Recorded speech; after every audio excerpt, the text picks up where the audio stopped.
Hello மக்களே, August 6ஆம் தேதியோட சலங்கியலை promo review தான் பார்க்க போறோம். உங்களுக்கு என்னோட ரிவ்யூ பிடிச்சிருந்தா சீரியல் குட்டி ரிவ்யூ மறக்காம சப்ஸ்கிரைப் பண்ணிக்கோங்க. இதுல அபூர்வா அவங்களோட வேஷத்தெல்லாம் கலைச்சு இப்போ பழைய அபூர்வாவா கெத்தா நிக்கிறாங்க. நட்சத்திராக்கு கேக்குறாங்க, அம்மா எதுக்குமா இப்போ எல்லாத்தையும் கலைச்சிட்டீங்க அப்படின்னு கேக்குறாங்க.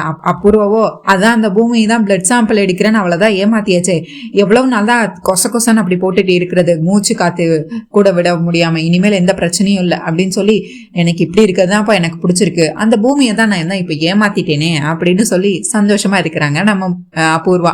உடனே இந்த நேரத்துல இவங்க சந்தோஷமா இப்படி பேசிட்டு இருக்கிற இந்த நேரத்துல கான்ஸ்டபிள் போலீஸ் ஸ்டேஷன்ல இருந்து கான்ஸ்டபிள் அபூர்வாக்கு போன் பண்றாங்க. ஹலோ மேடம், நான் நீங்க என்னமோ சொன்னீங்க, உங்க பிளட் சாம்பிளை எடுத்துட்டு அந்த பூமி ககனோட இங்க போலீஸ் ஸ்டேஷன்ல கொடுத்துட்டு போயிட்டாங்க அப்படின்னு சொல்றாங்க.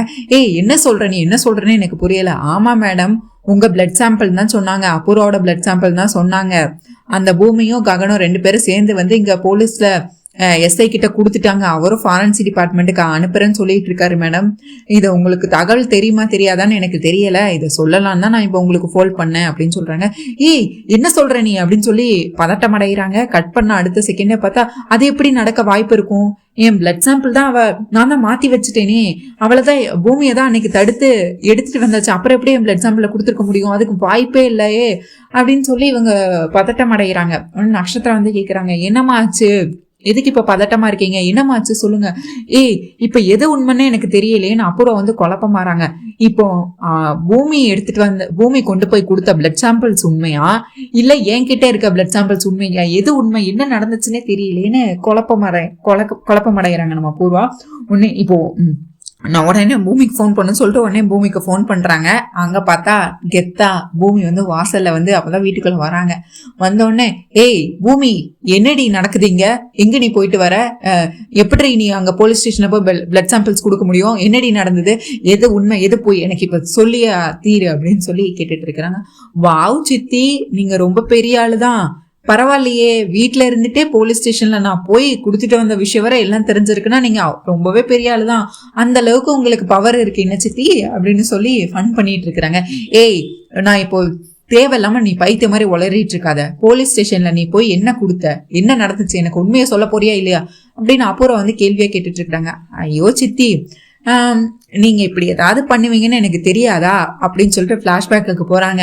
அவங்க எப்படி ககனோட, நீ எப்படியும் என்னைய போய் போலீஸ் ஸ்டேஷன்ல ஒப்படைக்க விட மாட்டேன்னு எனக்கு என்ன தெரியாதா, அதனாலதான் நான் முன்னெச்சரிக்கையா முதல்லயே அது ககன் மாமாவோட கார்ல உன்னோட பிளட் சாம்பிள வச்சுட்டேன்.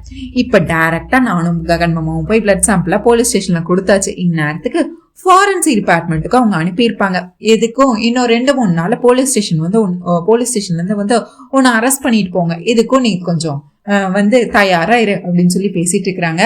உடனே, ஏய் என்ன, நட்சத்திரம் கேக்குறாங்க, என்ன உனக்கு என்ன பைத்தியம் பிடிச்சிருச்சா, எதுக்கடி பைத்தியம் மாதிரி வளரிட்டு இருக்கா. ஐயோ, நான் பைத்தியம் இல்ல, சரி சரி இந்தாங்க முதல்ல ஸ்வீட் எடுத்துக்கோங்கன்னு சொல்லி ஸ்வீட் டப்பா கொடுக்குறாங்க. உடனே நம்ம அபூர்வா கோவத்துல தட்டி விடுறாங்க.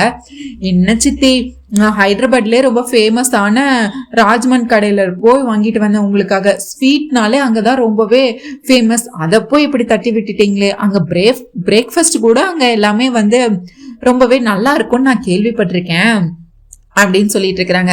அங்க ஸ்வீட்ஸும் நல்லா இருக்கும், அதான் உங்களுக்கு இன்னும் கொஞ்ச நாள்ல உங்களுக்கே கிடைக்கும்ல அப்படின்னு சொல்லிட்டு இருக்கிறாங்க.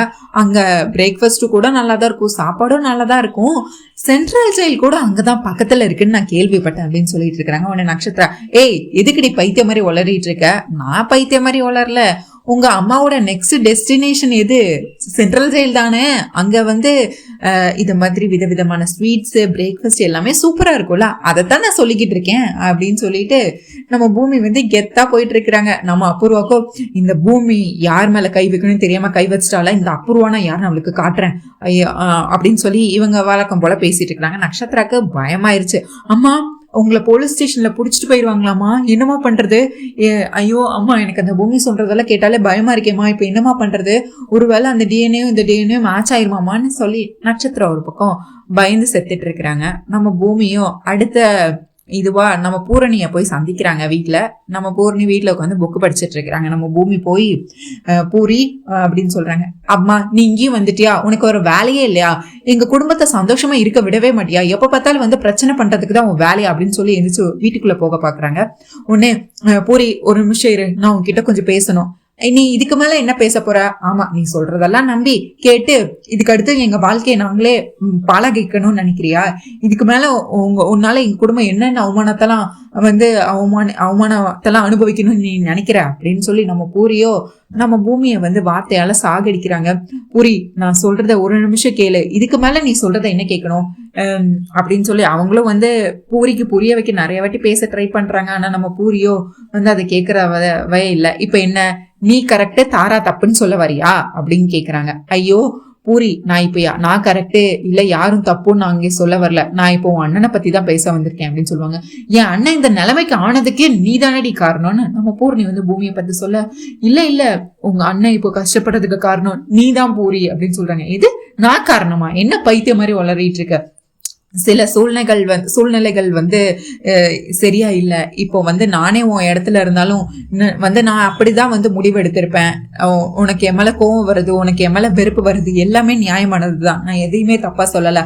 ஆனா ஒரு நிமிஷம் நீ புரிஞ்சுக்கோ உன் அண்ணனை பத்தி, உன் அண்ணன் மனசுல என்ன இருக்கு ஏது இருக்குன்னு தெரிஞ்சுக்கோ. உன் அண்ணன் இந்த கல்யாணத்துக்காக எதுக்கு சம்மதிச்சான்? சமைச்சாங்கன்னா உன் வாழ்க்கை நல்லா இருக்கணும், நீ சந்தோஷமா இருக்கணுங்கிறதுக்காக தான் வந்து உங்க அண்ணன் வந்து அந்த முடிவை எடுத்திருக்கிறாரு. ஆனா நீ நினைச்சு பாரு, நம்ம மேல ரொம்ப அன்பா இருக்கிறவங்க நமக்காக என்ன வேணாலும் பண்ணலாம். அதுக்காக அவங்க வாழ்க்கையை தியாகம் பண்றதெல்லாம் சரியாகுமா? வாழ்க்கை ஃபுல்லா அவங்க வந்து இப்போ நீ எடுத்திருக்க முடிவுனால வந்து ககன் மாமாவும் சந்தோஷமா இல்ல, வீட்டுல அத்தையும் நிம்மதியா இல்ல, இப்படி எல்லாரையும் கஷ்டப்படுத்தி நீ மட்டும் நல்லா இருக்கணும்னு நீ நினைப்பேன்னு நான் சொல்லவும் இல்லை. நீ வந்து உன்னை சுத்தி என்ன நடக்குதுன்னு தெரிஞ்சுக்கோன்னு தான் நான் சொல்ல வரேன். ககன் மாமா ஒன்னும் இது ஆசைப்பட்டு இந்த முடிவை எடுத்துக்கல அப்படின்னு சொல்லி இதுக்கு மேல வந்து முடிவெடுக்க வேண்டியது உன் பொறுப்பு தான். அதுக்காக இப்ப என்ன, நான் வந்து துருவ கல்யாணம் பண்ணக்கூடாதுன்னு சொல்றியா? ஐயோ, நான் அப்படி சொல்லல. உனக்கு அவரை பிடிச்சிருக்குன்னா நீ கல்யாணம் பண்ணிக்கோ, நீ சந்தோஷமா இரு, உன் வாழ்க்கையில உனக்கு எல்லாமே கிடைக்கணும். ஆனா உன் வாழ்க்கை நல்லா இருக்கணுங்கிறதுக்காக இன்னொருத்தர் வாழ்க்கைய வந்து இருட்டுல அடைக்கிறது ரொம்பவே பெரிய தப்பு. அதை தான் நான் இப்ப சொல்ல வந்தேன் அப்படின்னு சொல்லிட்டு நம்ம பூமி வந்து கோச்சுக்கிட்டு போறாங்க. அடுத்த இதுவா வந்து அபூர்வா வந்து பழிவாங்கும் படலமா நம்ம தாராக்கு ஃபோன் பண்றாங்க. தாராவுக்கு வந்து என்ன தாரா, என்ன ஆண்டி சொல்லுங்க அப்படின்னு சொல்லி பேசிட்டு இருக்கா. உடனே என்ன தாரா, உனக்கு அந்த ககனை கல்யாணம் பண்ணிக்கணும்னு எந்த ஆசையும் இல்லையா, இல்ல ககனை அப்படியே மறந்துட போறியா? என்ன ஆண்டி சொல்லிட்டு இருக்கிறீங்க? ககன் அவ எனக்கு மட்டும்தான், ககன் என்னோட புருஷனாக போறான், எதுக்கு ககனை மறக்கணும், ககன் எனக்கு மட்டும்தான் அப்படின்னு சொல்லி இவங்க போன்ல கத்திட்டு இருக்கிறாங்க. நீ இப்படியே பகல் கனவு கண்டுக்கிட்டு, ஆனா நீ நினைக்கிறது ஒண்ணு அங்க நடக்கிறது ஒன்னால இருக்கு. அந்த ககனும் அந்த பூமியை மறக்க போறதும் கிடையாது, அந்த பூமியும் ககனை விட்டு கொடுக்க போறதும் கிடையாது. இப்படியே இருந்தா கடைசியா உன் வாழ்க்கை தான் நாசமா போக போகுது. அந்த ககனும் பூமியும் இப்ப கூட ஒன்னாதான் இருக்கிறாங்க, ரெண்டு பேரும் ஒன்னா ஊர் சுத்திட்டு இருக்கிறாங்க, அது உனக்கு தெரியுமா? ஆனா அந்த ககனை என்னமோ நீ மலை போல நம்பிட்டு இருக்க, ஆனா உனக்கு அவன் துரோகம் பண்ணிட்டு அவன் ஜாலியா வந்து பூமி கூட ஊர் சுத்திக்கிட்டு இருக்கான், பூமியும் அவன் கூட சுத்திக்கிட்டு இருக்கா. இதுக்கு அடுத்து முடிவு எடுக்க வேண்டியது உன் பொறுப்பு. எதுக்கு நீ வந்து இப்போ இதுக்கு அடுத்து உன் வாழ்க்கையை காப்பாத்தணும்னா அதுக்கு ஒரே வழிதான் இருக்கு. என்ன ஆண்டி, என்ன வழி சொல்லுங்க? நானும் அந்த பூமியை விட்டு எப்படியாவது ககனை பிரிச்சு கூட்டு வரலான்னு பார்த்தா இந்த சாரதா வேற வீட்டுல இருந்துட்டு அந்த பூமின்னு அவ பேச்ச கேட்டு அவ புராணத்தை பாடி அந்த பூமியை மறக்க வைக்காம பண்ணிட்டு இருக்கிறாங்க. இப்ப நான் என்ன பண்றது ஆண்டி அப்படின்னு தாராவை கேட்காங்க. அதுக்கு ஒரே வழிதான் இருக்கு. வரப்போற முகூர்த்தத்துல உங்க ரெண்டு பேத்துக்கும் ஒரே மேடையில கல்யாணத்தை வைங்க. அதாவது பூர்ணிக்கும் துருவுக்கும் தாலி கட்டணும், உனக்கும் ககனுக்கும் ஒரே மேடையில 2 கல்யாணத்தை முடிங்க. அப்போ ககனால உன்னை ஏமாத்தவும் முடியாது. ஏன்னா தங்கச்சி கல்யாணம் நடக்கணும்னா நீ ஏன் கழுத்துல தாலி ஏறணும்னு சொல்லு. அதே மாதிரி உனக்கும் உன்னோட ரூட்டும் கிளியர் ஆயிரும். அதுக்கடுத்து அந்த பூமியும் உங்க வாழ்க்கையில விட்டு போயிருவா. பூமியும் இனிமேல் எந்த பிரச்சனையும் பண்ண மாட்டான். இதுதான் இதுக்கான வழி. இதுக்கு அடுத்து முடிவு எடுக்க வேண்டியது உன்னோட பொறுப்பு அப்படின்னு சொல்றாங்க. உடனே இவங்களோ இங்க தாராவ டென்ஷன்ல இருக்கிறாங்க. ககன் எனக்கு மட்டும் தான் கிடைக்கணும்னு சொல்லி புலம்பிட்டு இருக்கிறாங்க. அங்க வீட்டு லக்ஷ்மியும் வந்து கண்ணாடி எல்லாம் தொடச்சிட்டு இருக்கிறாங்க. அவங்களுக்கோ இந்த தாராமா என்னவோ வந்து ககன் சொல்றாங்க, அந்த ககன் என்னவோ பூமின்றாங்க. இதுல என்னதான் நடக்க போதோ ஒன்னும் புரியல போங்க அப்படின்னு சொல்லி அவங்க யோசிச்சுட்டு இருக்கிறாங்க. உடனே தாரா இங்க பார்த்தா நம்ம துருவும் பூரணியும் வந்து ஷாப்பிங் போறாங்க. கல்யாணத்துக்கு ட்ரெஸ் எடுக்கலாம் அப்படின்னு சொல்லிட்டு கார்ல போயிட்டு இருக்கிறாங்க. உடனே தாரா ஃபோன் பண்றாங்க நம்ம துருவுக்கு. அண்ணா எங்க இருக்க? இல்லம்மா இப்பதான் ஆபீஸ் கிளம்பிட்டு இருக்கேன், கிளைண்ட்டை சந்திக்கணும், அதுக்கு முன்னாடி பூரி வந்து இங்க ஷாப்பிங் பண்ணணும்னு சொன்னா, கல்யாண ஷாப்பிங், அதுதான் அதை முடிச்சுட்டு அப்படியே வந்து கிளைண்ட்டை பார்க்க மீட் பண்ண போகணும்னா. அதெல்லாம் நீ எங்கேயும் போக தேவையில்ல, இனிமேல் நீ எங்கேயும் போக தேவையில்ல, நீ உடனே கிளம்பி இப்போ நீ வீட்டுக்கு வா, நான் உன்கிட்ட இப்ப பேசியே ஆகணும், நீ எங்க இருந்தாலும் பரவாயில்ல, இப்ப நீ என்னை பார்க்க நீ வந்தே ஆகணும் அப்படின்னு சொல்லி தாரா வந்து கத்திட்டு இருக்கிறாங்க. உடனே துருவோ பயந்துடுறாரு. ஐயோ என்ன நடந்துச்சு எது நடந்துச்சுன்னு எதுவும் தெரியலையே, சரி வா நம்ம உடனே வீட்டுக்கு போலான்னு சொல்லி பூர்ணியை வந்து வீட்டுக்கு கூட்டிட்டு போறாங்க. இங்க அப்படியே பார்த்தா நம்ம நட்சத்திரா வந்து வீட்டுல அழகா ஜாலியா உட்காந்து போன் பார்த்துட்டு இருக்கிறாங்க. நம்ம சரியோ வந்து நட்சத்திராக்கு அன்னைக்கு நடந்ததெல்லாம் புரிய வைக்கலாம், தெரிய வைக்கலாம் அப்படின்னு சொல்லி நட்சத்திரா கிட்ட வந்து பேசுறதுக்காக வராங்க. ஆனா நம்ம நட்சத்திராவோ ஏய் என்னடா என்ன இப்போ உனக்கு என்னடா பிரச்சனைன்னு சொல்லி சண்டை போட்டுட்டு இருக்கிறாங்க. நட்சத்திரா நீ உன் மனசாட்சியை தொட்டு சொல்லு, உனக்கு உண்மையிலே அன்னைக்கு என்ன நடந்துச்சுன்னு சுத்தமா ஞாபகமே இல்லையா அப்படின்னு கேக்குறாங்க. அன்னைக்கு என்ன நடந்துச்சு? அன்னைக்கெல்லாம் ஒண்ணும் நடக்கல, சும்மா நீ ஏதாவது கதை சொல்லிட்டு இருக்காத, நீ என்ன பெரிய ஹீரோவா, உனக்கு என்ன நடந்துச்சு? நான் அன்னைக்கு பப்புக்கு போனேன், திரும்ப நைட்டு வீட்டுக்கு வந்துட்டேன், நான் தான் காரை ஓட்டிட்டு வந்தேன், நீ என்ன சொல்லலாம் நம்புறதுக்கு நான் என்ன லூசா? ஐயோ நட்சத்திரா அன்னைக்கு என்ன நடந்துச்சு நீ இன்னும் உனக்கு ஞாபகம் வரலையா அப்படின்னு கேட்டுட்டு இருக்காரு. என்னடா இப்போ உனக்கு பிரச்சனை அப்படின்னு சொல்லி அதுக்கு அடுத்து பார்த்தா நம்ம சரி வந்து விளக்கமா சொல்லிட்டு இருக்காரு. அன்னைக்கு நீ பப்புக்கு போனியா, அதுக்கு அடுத்து அங்க வந்து உன்னை நான் காப்பாத்தினா, அப்போ நீ என் கையை பிடிச்சிக்கிட்டு சரி உனக்கு என் மேல எவ்வளவு அன்பு இருக்கு, நீ என் மேல எவ்வளவு காதலிச்சா நீ இப்ப என்னை வந்து காப்பாத்திருப்ப அப்படின்னு சொல்லி என் கையை பிடிச்சி பேசினேன். அதுக்கடுத்து நான் உன்னை வீட்டுக்கு கூட்டிட்டு வந்தேன்னா அபூர்வ அத்தையும் கூட வந்து சரியை விட்டு நீ தூரமா போன்னு சொன்னாங்க. ஆனா நீ நான் இதுக்கு தூரமா போகணும், என்னோட புருஷன் கூட நான் ஹாப்பியா இருக்கேன், உனக்கு என்ன பிரச்சனை, உன் வேலையை பார்த்துட்டு போன்னு உங்க அம்மாவே எதிர்த்து பேசினேன். அதுக்கடுத்து அதோட மட்டுமா அதுக்கடுத்து இழுத்து வச்சு எனக்கு முத்தம் கொடுத்தேன்னு அவர் ஒன்னையா சைகை மூலியமா செஞ்சு காட்டிட்டு நட்சத்திரா கிட்ட இப்படி நடந்தது, நீ இந்த மாதிரி பண்ண, என் கையை பிடிச்சி இழுத்த, அதுக்கடுத்து நான் போய் வேற ரூம்ல தூங்குறேன்னு சொன்னான். ஆனா நீ நம்ம 2 பேரும் புருஷன் பொண்டாட்டி தானே, நீ எதுக்கு வேற எங்கேயோ போய் தூங்கணும், நீ என் கூடயே தூங்கு சரி அப்படின்னு நீ சொன்னனே. இவரோ வந்து அது எல்லாத்தையும் விளக்கமா சொல்லிட்டு இருக்காரு. சீ பைத்திய மாதிரி உளறிட்டு இருக்காத, இந்த நட்சத்திரோட ஸ்டேட்டஸ் என்ன, இது என்ன, நான் வந்து உன்கிட்ட வந்து நீ என் பக்கத்துல படுன்னு சொன்னா, ஏதோ நீ என்ன பெரிய ஹீரோவா, நீ எனக்கு பெரிய கமலஹாசனா, இல்ல நீ என்ன பெரிய ஆக்டர் இருக்கீங்கா, பெரிய நீ வந்து என் உயிரை காப்பாத்தின, இதை நான் நம்பணும், இதெல்லாம் வேற எவர்கிட்டயாவது இருப்பா, அவகிட்ட போய் சொல்லு, நீ என்ன சொல்லலாம் நம்புறதுக்கு நான் என்ன லூசா, தயவு செஞ்சு முன்னாடி நிக்காத போடா இங்க இருந்து அப்படின்னு சொல்லி விரட்டி விட்டுட்டு இருக்கிறாங்க. எங்க ககனும் வீட்டுல கிளம்பிட்டு இருக்காரு, ஆபீஸ்க்கு போகலாம் அப்படின்னு சொல்லி ஆபீஸ் போகலான்னு சொல்லி கிளம்பிட்டு இருக்கிறாங்க. பூமி உடனே வராங்க. வந்த உடனே வந்து இப்போ எதுக்கு இங்க வந்திருக்க அப்படின்னு சொல்லி ககன் கேட்க, நான் இப்போ உங்களை பார்க்க வந்திருக்கேன், சும்மா எதுக்கு என்ன பார்க்க வந்துட்டு இருக்கேன், நான் இப்போ ஒரு ஜென்யூன் ரீசனுக்காக தான் மாமா வந்திருக்கிறேன். இது சுனந்தா தேவி மேடம் இன்னைக்கு தான் லாஸ்ட் டேட்டுன்னு சொன்னாங்க, அந்த அஃபிலியேட் ஃபார்ம்ல வந்து நம்ம 2 பேர் போட்டோ ஒட்டணும், அந்த போட்டோ ஒட்டி ஆல்ரெடி எல்லாம் கொடுத்தாச்சு, இந்த ப்ராசஸ் மட்டும் முடிச்சிட்டோம்னா போட்டோ ஒட்டி அங்க கொடுத்துட்டோம்னா வந்து அவங்க மிச்சதை பாத்துக்கிறேன்னு சொன்னாங்க, அதான் உங்க போட்டோ வாங்கி ஒட்டலான்னு வந்தேன் மாமா அப்படின்னு சொல்லுவாங்க. என்ன வேணும், எத்தனை போட்டோ வேணும், பாஸ்போர்ட் சைஸ் போட்டோ ஒண்ணு போதும் அப்படின்னு சொல்றாங்க. அவங்களும் பஸ்ல இருந்து எடுத்து கொடுக்குறாரு. அதை எடுத்து கீழே வைக்கிறாங்க. வச்சோன்னு பார்த்தா அப்படியே பறந்து கீழே விழுது. உடனே நம்ம ககனும் அந்த போட்டோ எடுக்க போறாங்க, நம்ம பூமியும் அந்த போட்டோ எடுக்க போறாங்க. 2 பேரும் முட்டிக்கிட்டு அப்படி கண்ணோட கண் பார்த்து வழக்கம் போல ரொமான்ஸ் பண்ணிட்டு இருக்காங்க. அதுக்கு அடுத்து பார்த்தா சரி அப்படின்னு சொல்லிட்டு பூமி அந்த போட்டோ எடுத்து ஒட்டலான்னு வந்துட்டு இருக்கிறாங்க. இந்த நேரத்துல வீடியோ கால் வருது நம்ம ககனுக்கு. உடனே அவரு சரி ஏய் நீ தள்ளி நின்னு அப்படின்னு சொல்லிட்டு பூமியை தள்ளி நிக்க சொல்லிட்டு கால் அட்டன் பண்றாங்க. யாருன்னு பார்த்தா நம்ம துரு தான் போன் பண்ணியிருப்பாரு. உடனே துரு போன் பண்ணோன்னு என்ன எதுக்கு எனக்கு கால் பண்ணியிருக்கிறீங்க அப்படின்னு சொல்லி கேக்குறாரு. ககன் வந்து துரோகத்தை என்ன ககன் நடந்துட்டு இருக்காங்க, எனக்கு நீங்க துரோகம் பண்ணிட்டு என்கிட்ட பொய்யான வாக்குறுதியை கொடுத்துட்டு நீங்க பண்றதெல்லாம் எப்படி இருக்கு, என்ன ஏமாலின்னு நினைச்சீங்களா, உங்க வாழ்க்கை எப்படி, என் தங்கச்சி வாழ்க்கை எப்படி பாலாக்கிட்டு இருக்கீங்களா, நீங்க எங்க இருக்கீங்க முதல்ல அப்படின்னு கேக்குறாங்க.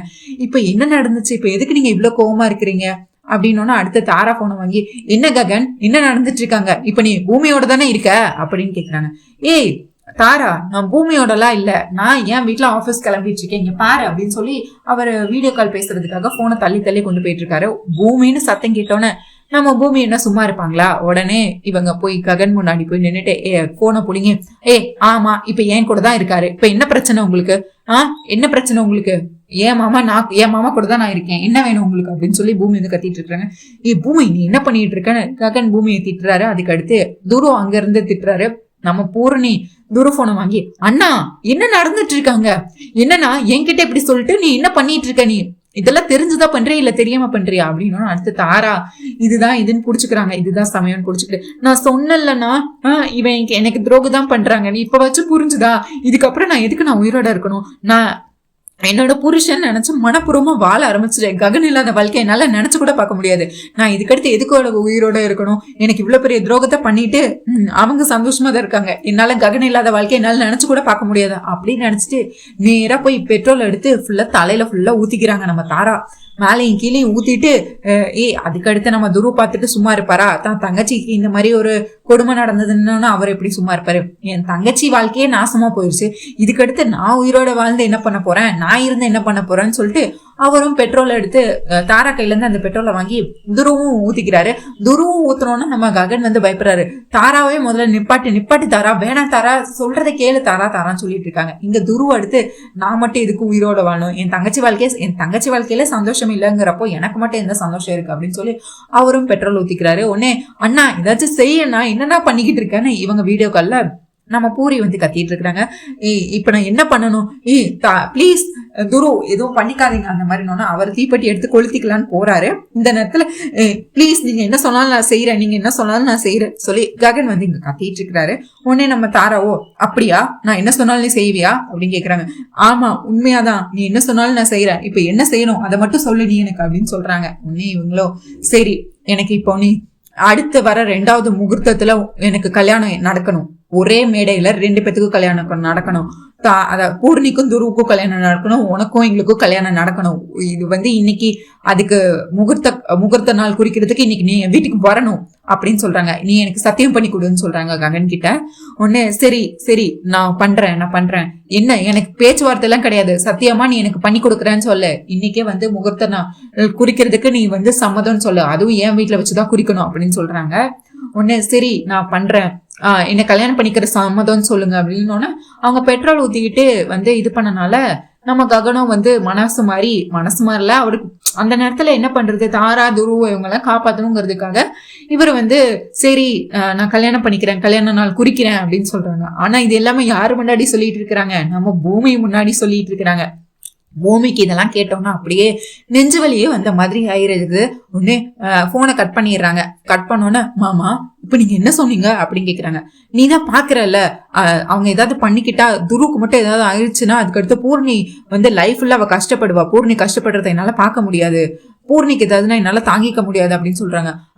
இத்தனை நாளா நம்மள சுத்தி உள்ளவங்க தான் நீங்க வந்து வேற கல்யாணம் பண்ணிக்க போறீங்கன்னு சொன்னாங்க.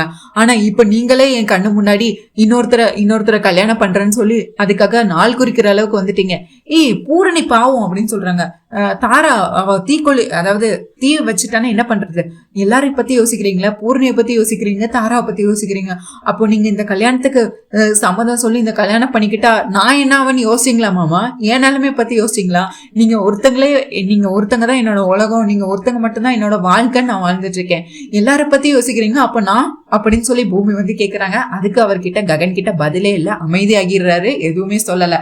உடனே நீங்க சொல்ற இதுல எனக்கு புரியுது, உங்க மௌனத்துல எனக்கு பதில் சொல்லிட்டீங்க, இதுக்கப்புறம் வேற என்ன இருக்க போகுது என் வாழ்க்கையில, என் கண்ணு முன்னாடியே இத்தனை நாள் மத்தவங்க தான் வந்து நீங்க என்னை விட்டு பிரிஞ்சு போயிருவீங்கன்னு சொல்லி வேற ஒரு பொண்ணை கல்யாணம் பண்ணிப்பேன்னு சொன்னாங்க. ஆனா இன்னைக்கு நீங்களே என் கண்ணு முன்னாடி இதெல்லாம் சொல்லிட்டீங்க அப்படின்னு சொல்லிட்டு புரிஞ்சு போச்சு மாமா எனக்கு எல்லாம் அப்படின்னு சொல்லி அழுதுட்டு அந்த ஃபார்ம் எடுத்துட்டு அங்க இருந்து ஓடியே போயிடுறாங்க. ககனுக்கு என்ன பண்றது ஏது பண்றதுன்னே தெரியல, அவர் உட்காந்து அழுதுட்டே இருக்கிறாரு. இங்க அப்படியே பார்த்தா நம்ம நட்சத்திரம் வந்து இன்னைக்கும் பப்புக்கு வராங்க. வந்து அதே ஃப்ரெண்டோட அவங்க வந்திருக்கிறாங்க. உடனே அவங்க திரும்பியும் இன்னைக்கும் நல்லா தண்ணி அடிச்சுட்டே இருக்கிறாங்க. தண்ணி அடிச்சுட்டே இருந்துட்டு என்ன நடக்குது எது நடக்குதுன்னு தெரியாம இன்னைக்கும் தண்ணி அடிச்சுட்டே இருக்கிறாங்க. என்ன கோவத்துலன்னா, அந்த செரி என்ன பெரிய ஹீரோவா, என் முன்னாடி வந்து இது நடந்தது அது நடந்ததுன்னு நடிச்சிட்டு இருக்கான், அவன் சொல்றது எல்லாத்தையும் நான் நம்புவேன் நினைச்சிட்டு இருக்கானா, அவன் என்ன பெரிய ஹீரோவா, அவன் வந்து என்ன காப்பாத்தினானா, இந்த நட்சத்திரம் யாரு, சரச்சந்திராவோட பொண்ணு, அவ்வளவு சீக்கிரமா என் மேல யாராவது கை வைப்பாங்களா அப்படின்னு சொல்லி இவங்க வந்து இவங்களுக்குள்ளே பேசிட்டு இருக்கிறாங்க. அவங்க ஃப்ரெண்டு வந்து ஆமா நட்சத்திரா மனசுக்குள்ள நினைக்கிறாங்க, ஆமா நட்சத்திரா அன்னைக்கு மட்டும் செரி மட்டும் கரெக்டான நேரத்துல வரலன்னா இன்னைக்கு உன் நிலைமை என்ன ஆயிருக்கும்னு நினைச்சு கூட பார்க்க முடியல, ஆனா என்ன பண்றது, இந்த உண்மையதான் என்னால உன்கிட்ட சொல்ல முடியாது, அப்படி பிளாஷ்பேக் நினைச்சு பார்ப்பாங்க. அபூர்வா வந்து மிரட்டி வச்சிருப்பாங்க, அந்த செடி அன்னைக்கு வந்தது நட்சத்திராவை காப்பாத்தினது எதுவுமே நட்சத்திராக்கு தெரியக்கூடாது. அப்படி நட்சத்திராக்கு தெரிஞ்சது நீ இந்த பூமியில இருக்க மாட்ட அப்படின்னு சொல்லி நீ உன்னை சாகடிச்சிருவேன்னு சொல்லி மிரட்டி இருப்பாங்க. இதை ஃபுல்லா நினைச்சு பார்ப்பாங்க. ஆமா நட்சத்திரா, அவன்லாம் இப்படி வந்து உன்னை காப்பாத்த போறான் அப்படின்னு சொல்லி. அதைத்தான் நானும் சொல்றேன், அன்னைக்கு நீ என் கூட தானே இருந்த, அன்னைக்கு என்ன நடந்தது? அதெல்லாம் ஒண்ணும் நடக்கலையே. நீ குடிச்ச, அதுக்கடுத்து நீயே காரை ஓட்டிட்டு போயிட்ட, அப்புறம் வீட்டுக்கு போயிட்ட, இதுதான் நடந்தது அப்படின்னு சொல்றாங்க. ஆமா, அந்த செரி வந்து என்கிட்டே போய் சொல்லிட்டு இருக்கான், அவனை நினைச்சாலே எனக்கு டிப்ரெஷன் ஆகுது அப்படின்னு சொல்லி இன்னும் நல்ல குடிச்சுக்கிட்டே இருக்கிறாங்க. அதுக்கடுத்து அன்னைக்கு இவங்க கிட்ட நட்சத்திரா கிட்ட வந்து பிரச்சனை பண்ணால, அவன் வந்து நம்ம நட்சத்திரா கிட்ட பேசுவான். ஹலோ மேடம், சிஸ்டர் அப்படின்னு சொல்லுவான். ஏய் சிஸ்டரா, யாருடா நீ? பப்புக்கு வந்து யாரடா சிஸ்டர்னு சொல்லிக்கிட்டு இருக்கேன்னு நம்ம நட்சத்திரா கேட்கவும், இல்ல சிஸ்டர், அன்னைக்கு நடந்ததுக்கு சாரி சிஸ்டர். அன்னைக்கு நான் உங்களுக்கு நிறைய ஊத்தி கொடுத்து உங்களை குடிக்க வச்சு உங்ககிட்ட தப்பா நடந்துக்கலாம் நான் முயற்சி பண்ணேன். ஆனா கரெக்டான நேரத்துல உங்க ஹஸ்பண்ட் வந்து எங்களை அடிச்சு எங்களுக்கு இதுதான் தப்பு, நாங்க செஞ்ச தப்ப எங்களுக்கு புரிய வச்சுட்டாங்க. நான் அப்பையில இருந்தே திருந்திட்டேன் சிஸ்டர். அதுக்கடுத்து நான் எந்த பொண்ணையும் நான் தப்பா பாக்குறதே கிடையாது, எல்லாருமே நான் என்னோட தங்கச்சியை தான் பாக்குறேன் சிஸ்டர். இருந்தாலும் என்னை இந்த மாதிரி நல்ல மனுஷனா மாத்தினதுக்கு உங்களுக்கு தேங்க்ஸ் சொல்லணும்னு தோணுது சிஸ்டர். இனிமேல் நான் உங்ககிட்ட எந்த பிரச்சனையும் அவங்க கிட்ட பண்ண மாட்டேன் சிஸ்டர். உங்க ஹஸ்பண்ட்னால தான் நாங்க இப்ப திருந்தி வாழ்றோம், தேங்க்ஸ் சொல்லிட்டு போகலான்னு வந்தேன் சிஸ்டர் அப்படின்னு சொல்லி அவன் வந்து அன்னைக்கு நடந்ததெல்லாம் வந்து லைட்டா சொல்லிட்டு போறான். ஏ அப்படியா, அப்போ அன்னைக்கு சரி வந்து என்னை காப்பாத்துறானான்னு சொல்லி இப்பவும் குடிச்சிட்டு இருக்கிறாங்க. அவனே அவங்க ஃப்ரெண்டு நினைக்கிறாங்க, எல்லாரும் குடிச்சாதான் வந்து பழசெல்லாம் மறப்பாங்கன்னு கண்டிருக்கு, இவ குடிச்சாதான் இவளுக்கெல்லாம் பழசெல்லாம் ஞாபகம் வருதா அப்படின்னு சொல்லிட்டு இவங்களும் நல்லா குடிச்சிட்டே இருக்கிறாங்க. நான் இப்போ உடனே போய் செரியை பார்க்கணும், சரி சரி அப்படின்னு சொல்லிட்டு இருக்கிறாங்க. ஏய் நீ நிறைய குடிச்சிருக்கடி, எங்கேயும் போகாத அப்படின்னு சொல்லி திவ்யா சொல்லிட்டு இருக்கிறாங்க. ஏய் நான் எவ்வளவு குடிச்சாலும் எனக்கு என்ன ஆனாலும் என் புருஷன் சரி வந்து என்னை காப்பாத்துவான், நீ பத்திரமா வீட்டுக்கு போயிட்டு வா, பாய் அப்படின்னு சொல்லிட்டு இவங்க நல்லா குடிச்சிட்டு இங்கேயும் அங்கேயும் தள்ளாடி பப்பை விட்டு வெளியே வந்துட்டு செரிய பத்தியே பகல் கனவு கண்டுட்டு இருக்கிறாங்க. சரி நீ என்னை வந்து காப்பாத்தினியா, உனக்கு என் மேல எவ்வளவு அன்பு, நீ என்ன வந்து காப்பாத்தினியா அப்படின்னு சொல்லி, சரி நான் உன்னை உடனே பார்க்கணும் அப்படின்னு சொல்லி இவங்க உடனே சிரிச்சுட்டு தலைக்கு ஏறின மப்பு ஏறி அப்படி நடந்து வந்துட்டு இருக்கிறாங்க. இங்க அப்படியே பார்த்தா நம்ம சாரதா வந்து சமைச்சிட்டு இருக்கிறாங்க வீட்டுல, ககன் வீட்டுல சாரதா சமைச்சிட்டு இருக்கிறாங்க. தாரா வராங்க. வந்தோடனே, என்ன ஆண்டி எப்படி இருக்கிறீங்க, என்ன உங்க மருமக பூமிவே நினைச்சிட்டு இருக்கிறீங்களா? நான் உங்களுக்கு 2 நியூஸ் கொண்டு வந்திருக்கேன், ஒரு குட் நியூஸ் கொண்டு வந்திருக்கேன். ஓ சாரி, எனக்கு தானே அது குட் நியூஸ், உங்களுக்கு அது பேட் நியூஸ். என்ன தாரா சொல்லிட்டு இருக்க, என்ன நடக்குதுங்க அப்படின்னு சொல்லி சாரதா கேட்டுட்டு இருக்கிறாங்க. ஓ உங்களுக்கு விஷயமே தெரியாதா? ஓ ககன் இன்னும் ஆபீஸை விட்டு வரலையா, அதனாலதான் உங்களுக்கு தெரியலையா? என்ன விஷயம்னா, ககன் என்ன கல்யாணம் பண்ணிக்க சம்மதம் சொல்லியாச்சு. இனிமேல் பூமி டிவோர்ஸும் தேவையில்ல, அந்த பூமியும் தேவையில்லை. இப்போ ஒரே நாள்ல ஒரே மேடையில 2 பேத்துக்கும் கல்யாணம். உங்க பொண்ணு பூர்ணிக்கும் துருவுக்கும் கல்யாணம், ஏன்னா உங்க பொண்ணு பூர்ணிக்கும் என் அண்ணனுக்கும் கல்யாணம், அதே மாதிரி ககனுக்கும் இந்த தாராக்கும் கல்யாணம். அதுவும் ஒரே மேடையில ஒரே நாள்ல கல்யாணம். எப்பவும் உங்க வீட்டுல வந்து தேதி குறிச்சாதானே அந்த பூமியை வர வச்சு ஏதாவது பிரச்சனை பண்ற, அதனாலதான் சாரதா இந்த வாட்டி அறிவாளித்தனமா நான் என்னோட வீட்டுல வச்சு கல்யாண தேதி குறிக்க ககனை வர சொல்லியிருக்கேன் அப்படின்னு சொல்றாங்க. அதுவும் ககனை இந்த முடிவை எடுக்க வச்சதே நான் தான் அப்படின்னு சொல்றாங்க. உடனே சாரதா சொல்றாங்க, என் பையன் ககன் என்கிட்ட சொல்லாம எப்போ எந்த முடிவும் எடுக்க மாட்டான், இதை கண்டிப்பா நான் நம்ப மாட்டேன் அப்படின்னு சொல்லிட்டு இருக்காங்க. ஓ ஆமா இல்ல, உன் பையனா ஒண்ணு இந்த முடிவை எடுக்கல சாரதா, உன் பையனை இந்த முடிவை எடுக்க வச்சதே நான் தான் அப்படின்னு சொல்றாங்க. என்ன சொல்ற, நீ என்ன சொல்றன்னு எனக்கு புரியல. ஓ உனக்கு இன்னும் தெரியலையா? இப்போ உன் பையனுக்கு நான் ஆர்டர் போட்டிருக்கேன், அதை அவன் ஜஸ்ட் ஃபாலோ பண்றான், அவ்வளவுதான்.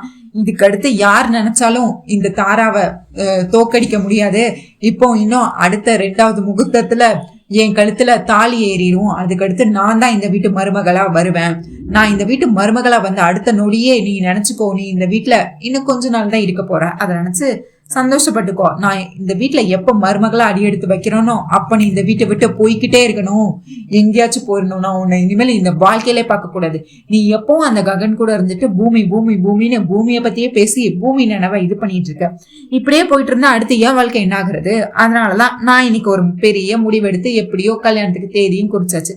இனிமேல் யாராலையும் எங்களை பிரிக்க முடியாது, உன்னால இந்த கல்யாணத்தை நிறுத்தவும் முடியாது. இந்த வீட்டுல முடிவு பண்ணி பேசினா தானே ஏதாவது பண்ற, கல்யாணமும் எங்க வீட்டுலதான், கல்யாணத்துக்கான தேதி குறிக்கிறது எங்க வீட்டுலதான் நடக்க போகுது அப்படின்னு சொல்லி இவங்க வந்து போயிடுறாங்க. தாரா உடனே நம்ம சாரதா வந்து அப்படியே பேரதிர்ச்சியில நின்று அழுக ஆரம்பிச்சிடுறாங்க. உடனே ககன் அப்பதான் வராரு, வெளியே இருந்து வராரு. உடனே அப்படியே வந்து நேரா சாரதா காலில் விழுந்து, அம்மா என்ன மன்னிச்சிருங்கம்மா அப்படின்னு சொல்லி அழுகிறாரு. இவங்க இப்படி மன்னிச்சிருங்கன்னு சொல்லி அழுகும்போது பார்த்தா நம்ம பூர்ணி வந்து அந்த இடத்த கிராஸ் பண்றாங்க. அவங்களும் நின்று பாக்குறாங்க என்னடா நடக்குதுன்னு பார்த்தா இவங்க நம்ம சாரதா வந்து பேரதிர்ச்சியில அப்படி கண் கலங்க அழுதுட்டு இருக்கிறாங்க. நம்ம ககன் வந்து அம்மா நான் இன்னைக்கு உங்ககிட்ட சொல்லாம ஒரு பெரிய முடிவு எடுத்துட்டேம்மா அப்படின்னு சொல்றாங்க. உடனே சாரதா என்னன்னு கேட்காம என்ன பண்ண அப்படின்னு கேக்குறாங்க. இல்லம்மா பூரி வாழ்க்கைக்காக தாம்மா நான் இந்த முடிவு எடுத்தேன் அப்படின்னு சொல்றாங்க. இன்னைக்கு வந்து துருவும் தாராவும் பெட்ரோலை ஊத்திக்கிட்டு கொளுத்திக்குவேன்னு என்ன மிரட்டினாங்கம்மா. எனக்கு அப்போ என் கண்ணு முன்னாடி வந்து நின்னது பூர்ணியோட முகம்தான். பூரணி வந்து கண்டிப்பா அவங்களுக்கு துரு கிடைக்கலன்னா இதுக்கடுத்து அவ என்ன ஆவான்னு எனக்கு தெரியாது. அவளுக்கு ஏதாவது ஆச்சுன்னா அதை கண்டிப்பா எனக்கு தாங்கிக்கிற சக்தி இல்ல. அவ நல்லா இருக்கணுமா, அவளுக்காக பூரிக்காக நான் என்ன வேணாலும் பண்ணுவேன். அதனால நான் இப்போ உங்ககிட்ட சொல்லாமையே கல்யாணத்துக்கான தேதி வந்து நான் தாராவை கல்யாணம் பண்ணிக்க சம்மந்தம் சொல்லிட்டேம்மா. எனக்கு பூரி வாழ்க்கைய வந்து இதுக்கடுத்து அவ வாழ்க்கை நல்லா இருக்கணும். இதுலயே ஏமாற்றம் அடைஞ்சானா அவ என்ன முடிவு எடுப்பானே என்னால யோசிச்சு கூட பார்க்க முடியலம்மா. அதனாலதாம்மா இந்த முடிவு எடுத்தேன் அப்படின்னு சொல்லி அழுதுட்டு இருக்கிறாங்க. உடனே வந்து எனக்கு இது உடனே நம்ம சாரதா வந்து சொல்றாங்க, இங்க பாரு எப்பவுமே கல்யாணங்கிறது சந்தோஷமா நடக்கணும், ரெண்டு மனசு ஒத்து போய் நடக்கணும். யாராவது மிரட்டி வச்சு கல்யாணம் நடந்தா அந்த வாழ்க்கை நிம்மதியானதா இருக்காது, சந்தோஷமானதா இருக்காது, அந்த வாழ்க்கை கண்டிப்பா நிலைக்காது. உன் மனசு வேற ஒரு இடத்துல இருக்கும் போது நீ எப்படி கல்யாணத்துக்கு நீ சம்மதிச்ச ககன் அப்படின்னு சொல்லி சாரதா கேட்கவோ, அம்மா எனக்கு பூர்ணியோட சந்தோஷம் தான் முக்கியம், வேற எதுவும் முக்கியம் இல்லைன்னு சொல்லும் போது பூர்ணி வந்து அழுதுட்டே ஓடிடுறாங்க மாடிக்கு. உடனே எனக்கு பூரணியோட வாழ்க்கையை சரி பண்ணணும், அதுக்காக நான் என்ன வேணாலும் செய்வேம்மா, அதுக்காக என் வாழ்க்கையை என்ன போனாலும் எனக்கு பிரச்சனை இல்லை, என்ன என்னாலும் பிரச்சனை இல்லை அப்படின்னு சொல்லிட்டே இருக்கிறாங்க ககன். இதெல்லாம் பூமிக்கு தெரியுமா அப்படின்னு கேக்குறாங்க. உடனே பூமிக்கு தெரியுமா அப்படின்னு சொல்லிட்டு ககன் வந்து அழுகிறாரு. நம்ம சாரதாவும் அதுக்கு மேல ஏங்கி அழுதுட்டு இருக்கிறாங்க. ககனுக்கு எப்பதாண்டா உண்மை தெரிய போகுது அப்படின்னு நினைச்சா ககனுக்கு கண்டிப்பா நாளைக்கு உண்மை கண்டிப்பா தெரியும். அது யார் மூலியமா தெரிய போகுது, என்ன நடக்க போகுதுங்கிறது நாளைக்கு வீடியோல கண்டிப்பா நம்ம பார்க்கலாம். உங்களுக்கு என்னோட ரிவ்யூ பிடிச்சிருந்தா சீரியல் கட்டிடுவா மறக்காம சப்ஸ்கிரைப் பண்ணிக்கோங்க. உங்க தாட்ஸ் என்னன்னு கண்டிப்பா கமெண்ட்ஸ்ல சொல்லுங்க. ஆனா இந்த வீடியோவை லைக் பண்ணுங்க, ஷேர் பண்ணுங்க, ஹை பட்டனை தட்டி விடுங்க. மறக்காம நம்ம சேனல் சீரியல் கட்டிடுவா சப்ஸ்கிரைப் பண்ணிக்கோங்க. தேங்க்யூ மக்களே, நன்றி. நாளைக்கு சந்திக்கிறேன். பாய்.